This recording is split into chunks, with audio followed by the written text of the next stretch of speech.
నమస్కారం అండి, నా పేరు డాక్టర్ సోచల, జీవా ఫర్టిలిటీ సెంటర్స్ లో సైంటిఫిక్ డైరెక్టర్ ని. PCOS పాలిసిస్టిక్ ఓవరియన్ సిండ్రోమ్ ఉంటే న్యాచురల్ గా ప్రెగ్నెంట్ అవ్వచ్చా? ఈ ప్రశ్నకు జవాబు అవును, అవ్వచ్చు. PCOS విమెన్ కూడా అంటే పాలిసిస్టిక్ ఓవరియన్ సిండ్రోమ్ ఉన్నా న్యాచురల్ గా ప్రెగ్నెన్సీ రావచ్చు. కాకపోతే కొంచెం టైం ఎక్కువ పడవచ్చు, లైఫ్ స్టైల్ అడ్జస్ట్మెంట్స్ చేయాలి, లేదా మెడికల్ సపోర్ట్ ఉంటే ప్రెగ్నెన్సీ రావచ్చు. PCOS మహిళల్లో కూడా. PCOS ఒక హార్మోనల్ డిసార్డర్, దీనివల్ల అండం విడుదల అవ్వదు అండ్ ప్రెగ్నెన్సీ రాకుండా డిలే అవుతా ఉంటుంది అనమాట. బట్ ఇంపాసిబుల్ కాదు, PCOS ఉన్న ప్రెగ్నెన్సీ రావచ్చు. PCOS ఎలా ఎఫెక్ట్ చేస్తుందంటే మీ ప్రెగ్నెన్సీ ఛాన్సెస్, అండంని ఇర్రెగ్యులర్ గా రిలీజ్ చేస్తుంది. దీన్ని ఇర్రెగ్యులర్ ఓవ్యులేషన్ అంటారు లేదా యానోవ్యులేషన్ అంటారు. సో ఈ PCOS ఉన్న వాళ్ళలో ఇర్రెగ్యులర్ లేదా బొత్తిగా అండం విడుదల కాకపోవడం అనేది ఒక పెద్ద సమస్య, ఎందుకంటే హార్మోనల్ ఇంబ్యాలెన్సెస్ అవుతుంది. ఈ ఎగ్ రిలీజ్ అవ్వకపోవడం వల్ల ప్రెగ్నెన్సీ కష్టం అవుతుంది. ఇన్సులిన్ రెసిస్టెన్స్ కూడా PCOS మహిళల్లో ఎక్కువ ఉంటుంది. ఇన్సులిన్ లెవెల్స్ చాలా ఎక్కువ ఉండడం వల్ల ఆండ్రోజన్ ప్రొడక్షన్స్ అంటే మేల్ హార్మోన్ ప్రొడక్షన్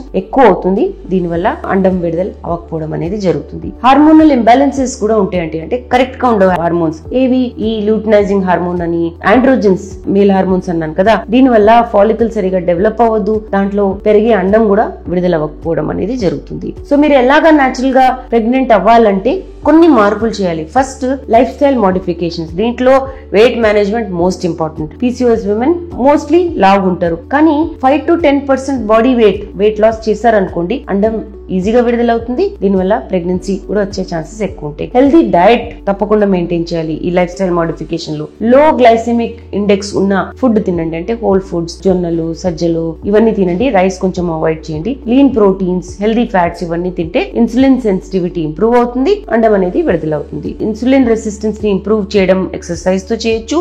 దీనివల్ల హార్మోనల్ బ్యాలెన్స్ కూడా అవుతుంది. ఇవన్నీ చేస్తూ అండం విడుదల అవుతుందా లేదా మీరు ట్రాక్ చేయొచ్చు. దీన్ని ట్రాకింగ్ అంటారు.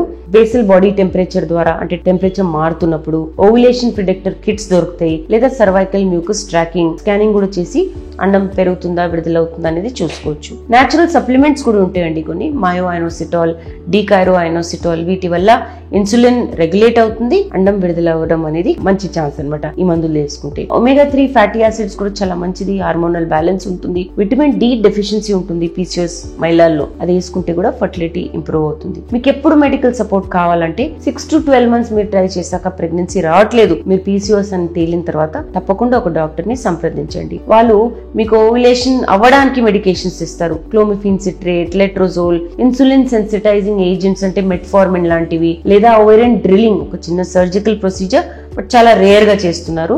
Assisted reproductive techniques IUI, IVF ఇవన్నీ చేస్తారనమాట. సో PCOS లో న్యాచురల్ గా ప్రెగ్నెన్సీ రావచ్చు, కాకపోతే కొంచెం డిలే అవ్వచ్చు. దీన్ని మీరు ఎలాగా ఇంప్రూవ్ చేయొచ్చు అంటే లైఫ్ స్టైల్ చేంజెస్, సైకిల్ సరిగా ఉందా లేదా దాన్ని ట్రాకింగ్ చేయండి. ఇవన్నీ చేసిన తర్వాత కూడా ప్రెగ్నెన్సీ రాకపోతే మెడికల్ ఇంటర్వెన్షన్ అంటే మందుల ద్వారా కూడా మీరు ప్రెగ్నెన్సీ ఛాన్సెస్ ఇంప్రూవ్ చేయొచ్చు. దీని గురించి ఇంకా వివరాల కోసం, లేదా మీకు PCOS ఉంది, ట్రీట్మెంట్ గురించి ఇంకా ఇన్ఫర్మేషన్ కావాలనుకుంటే తప్పకుండా జీవా ఫర్టిలిటీ సెంటర్స్ కి ఇచ్చేయండి. చాలా థ్యాంక్స్ అండి మా వీడియోస్ చూస్తున్నందుకు. మరిన్ని ఇలాంటి ఇంట్రెస్టింగ్ వీడియోస్ కోసం మా ఛానల్ ని తప్పకుండా సబ్స్క్రైబ్ చేయండి. Thank you.